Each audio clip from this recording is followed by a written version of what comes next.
On the other hand, I also knew that God had been doing some things in my life, and he was changing some things. Now, your pastor is a very apostolic individual, and he sees things, and he always, and I can tell this about him as I've got to know him, he's always looking beyond where things are at. And you probably know that about him. And he's also looking into people's lives, and he's looking where they are going. And he saw that in me, and so he invited us to come. And I have to tell you, there's some great things that happened since we were here. Before I do that, though, let me tell you a little of Tara and I's story, which is because next year we'll have been married almost 30 years. So yeah, hoo-hoo. We've been married together longer than we've been single, which is an awesome thing. It's a great place to be. Tara is an awesome woman. She's this godly woman. We were married. We were both Christians when we got married, so we started off in that vein. And because of that, we've been able to experience a lot of great things together. Of course, when we were younger, she was raising our children. We have 2 girls. And she was also a dental hygienist by trade. And then as she got older, and ladies, you know this, when you're raising your family, it's consuming. I mean, it consumes everything. And you know what? It should. That's the way God designed it. God designed it so that you will live, eat, breathe, everything with your family and those children. It's just how God has set it up. And so Tara did that. But in the meantime, she always worked on things. She's become an author after our children left the home. And not really that. She may tell you a little bit about that. She's going to speak in a little bit. But it was something she had worked on, and she wanted to get out of the profession of, she calls it scraping teeth. She wanted to get out of that profession, and she really had this longing to write. And she worked on it for many, many years before she got published. Now she's been very successful. She recently had USA Today, she's on the USA Today bestseller list for a compilation of books that she's worked with some other authors. And she may or may not tell you about that. But my wife, I'm proud of her. There is nothing better, men, in this world than to be married to a woman that is getting it done. And it really, I glory in the fact that my wife is successful. And I will gladly spend her money when she makes it. So, yeah, see, you gotta have, there's gotta be perks to that, Being married to an author is sometimes very interesting. Tara has this thing where she gets in this zone, and it's like she calls it, I go below the surface.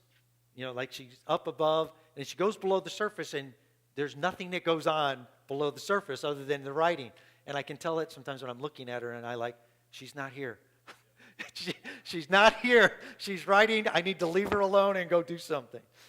But anyway, that's fun. We have 2 girls. Pastor alluded to this a little bit in the early service. I have 2 girls. One is my younger daughter, Catherine. She's I had to write this down. She's a diagnostic medical sonographer. In layman's terms to you, that means she does ultrasound. But she doesn't do babies. Catherine works at a major hospital in Tampa, and with that, there's always something. If you're in the medical field, you know this. There is always something going on. And she comes home with strange stories of, well, I saw this today. And I'm not going to tell you some of the intimate stories she tells about, well, Mom, I looked at this today. And I'll just kind of let you use your imagination a little bit. But, when your young daughter comes home and tells you those things, you just, as her dad, you just cringe a little bit because you're like, really? But it's, it's her job, so I guess it's okay.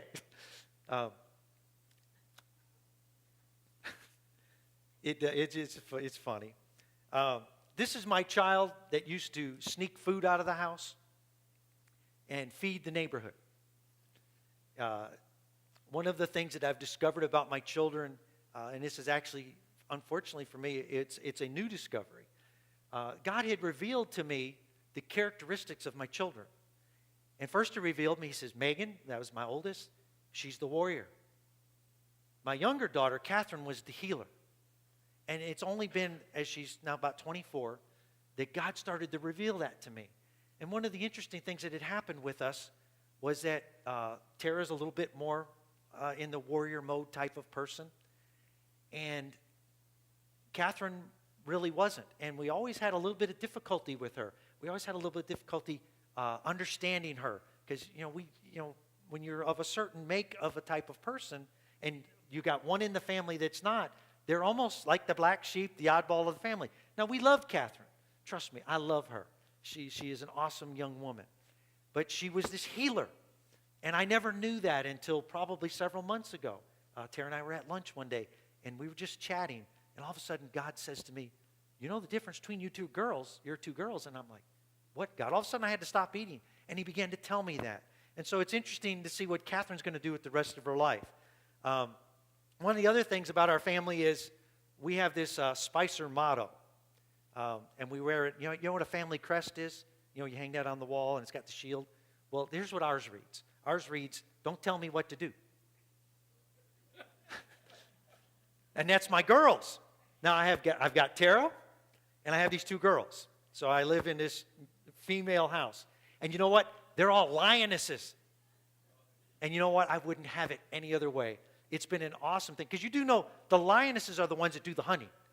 They're the ones that do the killing. They're the ones that go out there and do something. What's the male lion do? He sits at home, waits till they get it done.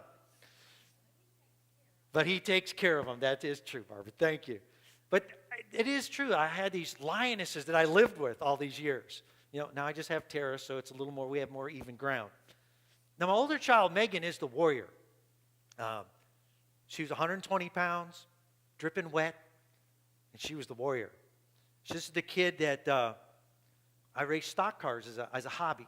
And this is the kid that when I was racing stock cars, she's like 12 years old, she went to the racetrack with me. She went every time.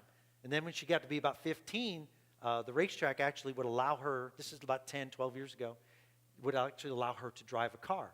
Now, she didn't get to race again. There's no such thing as kids racing in stock car racing. This isn't like Little League and all that. As a 15-year-old, she had to race against grown men. And this is my warrior child. Yeah, Dad, I can do this. And so this is what she did. And she turned out to be really good at it, and it was a lot of fun. Now, Tara didn't like that. As you can imagine, if you're the mom, I don't think this is a good idea, but I was like, oh, it'll be okay, honey. And thankfully it was. And you can imagine, you remember being a teenager, right? Everybody remember? Could you imagine being able to drive as fast as you want without your driver's license? That would have been awesome, wouldn't it? And let's face it, some of you got your driver's license and you drove as fast as you wanted. And then the blue lights chased you down. So there was that. So that was Megan's, teenager's dream. So this is also our child on a Sunday night. I remember this very vividly. On a Sunday night, she comes tripping into our room. She's probably 18, 19 years old at the time. She was out of high school. And, if you've ever done that, it's 8, 9 o'clock at night, something like that. And you ever had your kids run into your room and they want to tell you something? And you're like, okay, you're kind of half listening because you're like, yeah, finish telling me what you're saying. Then we're all going to bed because you need to go to bed because I need to go to bed. So here's this child, and she says to us, this is this conversation. I want to go in the military. What's her mother's reaction? No. Her father says, well, let's talk about it. And that is actually the conversation that we had for the first few moments. And then Tara and I, okay, what do you think? Now Tara and I are sitting up in bed. We're wide awake, and we're having this conversation with our 19-year-old daughter. Because when you have daughters, you don't think like that. You don't think that your kids are going to go in the military. It's changed a lot, but it was a shock to us. So she goes in the military, and she went in October of 2009, and she'd been serving about 8 months. And Megan ended up with a job that was in security. She actually was involved in the Predator program, and in that program was when we did all the spying on the enemy. She was a spy. We had to get the military sent people to our house, investigated our family, wanted to make sure that she could have the security clearances that she should have. It was a really interesting time because we were calling our friends and family, hey, the government's coming by to see you because they were checking us out. We're just warning you because they're going to just show up on your door. They don't tell you you're coming. They just show up, and the man, and it is true, the man in the dark car and the dark suit, and this gentleman must know, and he shows up, they show up at your door, and they want to know who this kid is because we're going to trust him with our nation's secrets. And so that was one of the things that Megan had done. So she'd been in about 8 months. She had done her basic training. She had got her schooling. And she came home. And unfortunately, we found a lesion on the back of her head. To make a little bit of a long story short, she ended up, Megan had contracted, or I don't know if that's the right term, but she ended up having melanoma cancer. They did a surgery on her, and they removed it back here, and they cut down through her neck and removed some lymph nodes. Then she went back to work because she had this very important job. Megan had this job in the military where if she messed up, people died. That was my warrior child. This is who she was. When they did the reconnaissance and the analysis of all the things that they were spying on, it was up to them to find the IEDs and all of those things that were blowing up over there. And if they didn't find it, our guys stumbled on them and got blown up. So it was an awesome, responsible job, but she was excited to do it. And they were also doing things where they spied on our enemy. And there's a story she told me one day. She called me and she says, "Dad, I was involved in the kill chain today." And I'm thinking, how can you be involved in the kill chain? You're sitting in they're in a secure facility. There's no bullets flying or anything like that, but they're in a secure facility. And she says, "No, what we would do is they would recognize a combatant on the battlefield. They would send it up the chain of command that we were going to kill this guy because he was a threat to our guys. And then it would come down the chain of command, and they would send one of those drones with the missiles or whatever they were doing, and they would kill that individual." That was who my daughter was.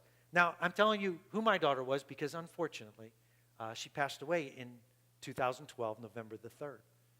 And what happened was she'd gotten better. She'd come home. They had medically discharged her. They were deploying her people of her a job assignment, her MSO, and they were deploying her over to Iraq. But with her illness, she couldn't go. She was on interferon, and it made her sick. But she went to work every day because that was part of who she was. She was this warrior kid, and she was part of who Tara and I were, and we had instilled those things in her. But she did. She passed away, and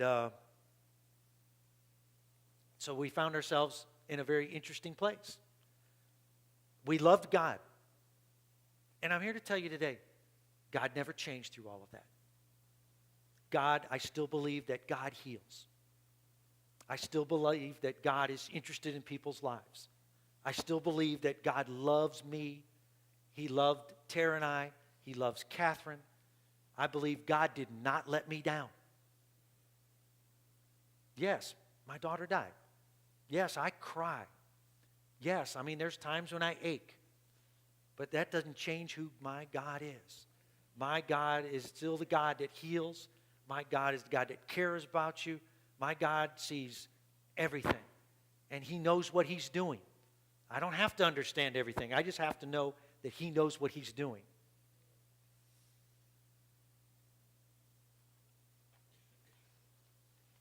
So, after she passed away in 2012, Tara and I found ourselves, again, at a certain spiritual crossroads. We had always served the Lord. Remember I told you, I got saved at 18. We got married. I was about 25. And we have this great life. We understood the things of God. We worked in churches. We have done some children's church things. We did some bus ministry. Well, I did bus ministry before Tara was around. We've served in children's church. Tara sings in worship teams. We've taught hundreds and hundreds of Sunday school classes. We were probably your average churchgoer person. I don't know what you would call that. We were salt of the earth people. We served God. We loved God. And then we had this happen in our lives. Now, I'm here to tell you that you don't have to have and I don't look at it as a tragedy. I don't want to use that term. It's not a tragedy. It's part of life. We know that you are born, and it is appointed unto man once to die. It's just different times. My daughter happened to die at 23. But I'm also here to tell you